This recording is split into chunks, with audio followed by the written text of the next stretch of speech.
Kapag ganun ang sitwasyon, pwede kang magbanta para lang hindi maabuso yung mga karapatan din ng mag-asawang Duterte. You cannot unsee what you've seen already. You cannot unhear what you've heard.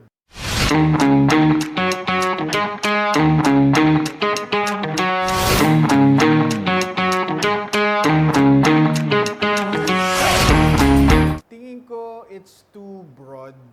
Uh,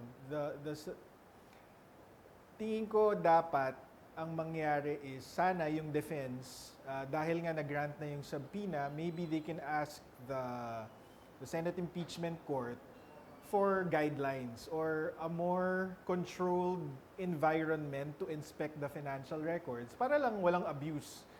Kasi I think one of the senators mentioned already na yun nga, you cannot unsee what you've seen already. You cannot unhear what you've heard. So I think the way to do it in a manner that is fair to the respondent, to the vice president, is to maybe give the prosecution and the defense access to these financial records in camera or on site. Tapos hanapin na nila doon kung anong gusto nilang gamitin.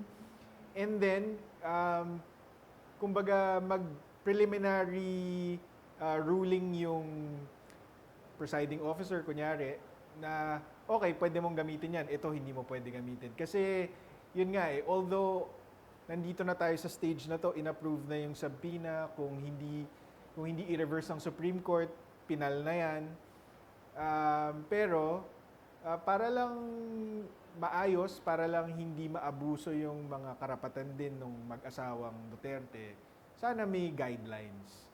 Well, dapat yung relevant lang eh. So doon pumapasok yung ang pinaka issue ko dito sa impeachment is magkabilang panig, syempre represented ng abogado, pero yung Senate Impeachment Court mismo at tayong nakararaming nanunood, hindi naman tayo abogado lahat. Sana parang sa US, kunyari may jury trial, ang nangyayari kasi diyan yung judge, kasi hindi siya kasama sa botohan eh, 'di ba? Yung jury lang.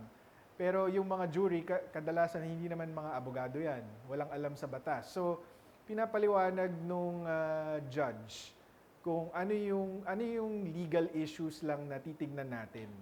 Ano yung tinatry patunayan, ano yung relevant, ano yung irrelevant, para sa education nung jury.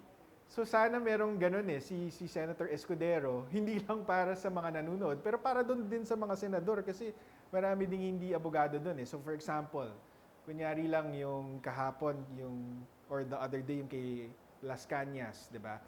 Sana may paliwanag mula kay Senate Presiding Officer Escudero na yung affidavit na yan or yung unsigned document na yan, pwedeng patunayan na meron talagang dokumentong natanggap ang NBI mula kung kanino man at ito ang linalaman, pero hindi siya pwedeng maging evidence as to the truth of the allegations. Yung mga ganong explanation, I think makakatulong yun hindi lang sa mga senador pero para din sa mga manonood.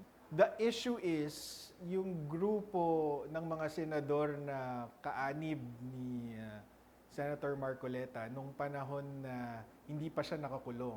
They were trying to They were trying to amend the rules to allow remote voting or remote participation. Hindi nga nila naitawid dahil yun nga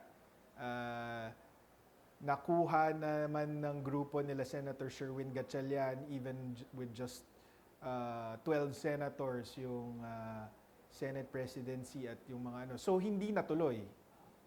So, technically, hindi talaga mabibilang kasi under the rules of the Senate, kailangan nandun ka para mabilang yung boto mo. So, ang tingin kong nakalamang doon, sino bang nakalamang? Tingin ko wala namang nakalamang kasi kung pinag-uusapan natin legal, para sa akin, hindi naman na-establish na merong grave threats or inciting to sedition. Pero babalik tayo ulit doon sa yun ba ang opinion ng nakararaming Pilipino na hindi naman abogado? Sana nakita nila na dahil sa pag-cross-examine ng depensa na wala namang bigat yung mga witness na present ng prosecution dahil yung first two, ang present lang nila actually is yung authenticity of the video.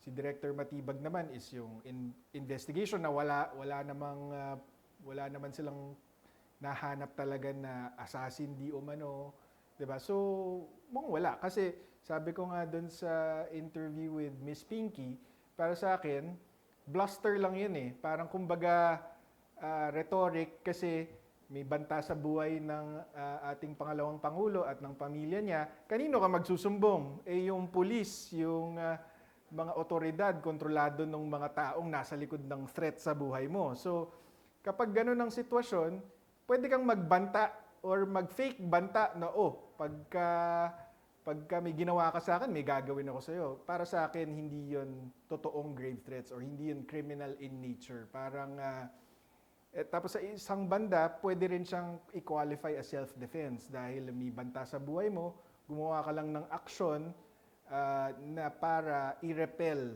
yung threat sa buhay mo. So, para sa akin, lamang legally ang defense, pero politically, hindi natin alam dahil yun nga. So, kaya napaka-importante din ng media kung gaano ka-balance kino-cover ng media at gaano ka-nuance. Kasi kung para sa akin, dapat yung media merong mga legal na kasama sa pag-present ng story. Kasi kung hindi, kung ordinaryong understanding lang, baka magkamali sa summary ng nangyari. Sa akin, dapat batikusin yung mga nagdala ng impeachment na to sa Senado kasi para sa akin, walang basehan, waste of time.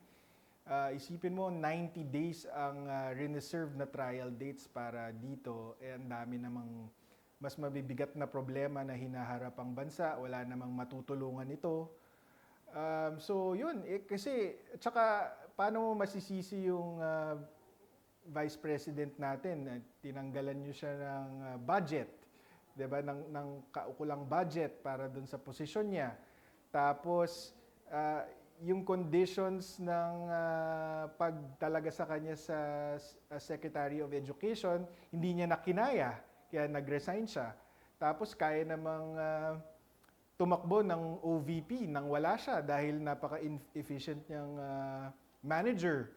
Tapos tinapon niyo pa yung tatay niya sa dahig. So anong gusto niyong gawin niya, hindi ba? So tingin ko hindi deserved yung batikos na yon. Ang dapat batikusin dito is yung nagsasayang ng oras at pera ng bayan dito sa walang kakwenta-kwentang impeachment na ito.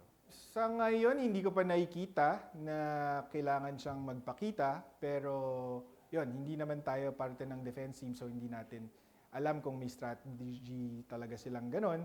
Sabi naman ni Attorney Poa paulit-ulit, pag necessary sa kanilang palagay, represent naman nila si VP Sara.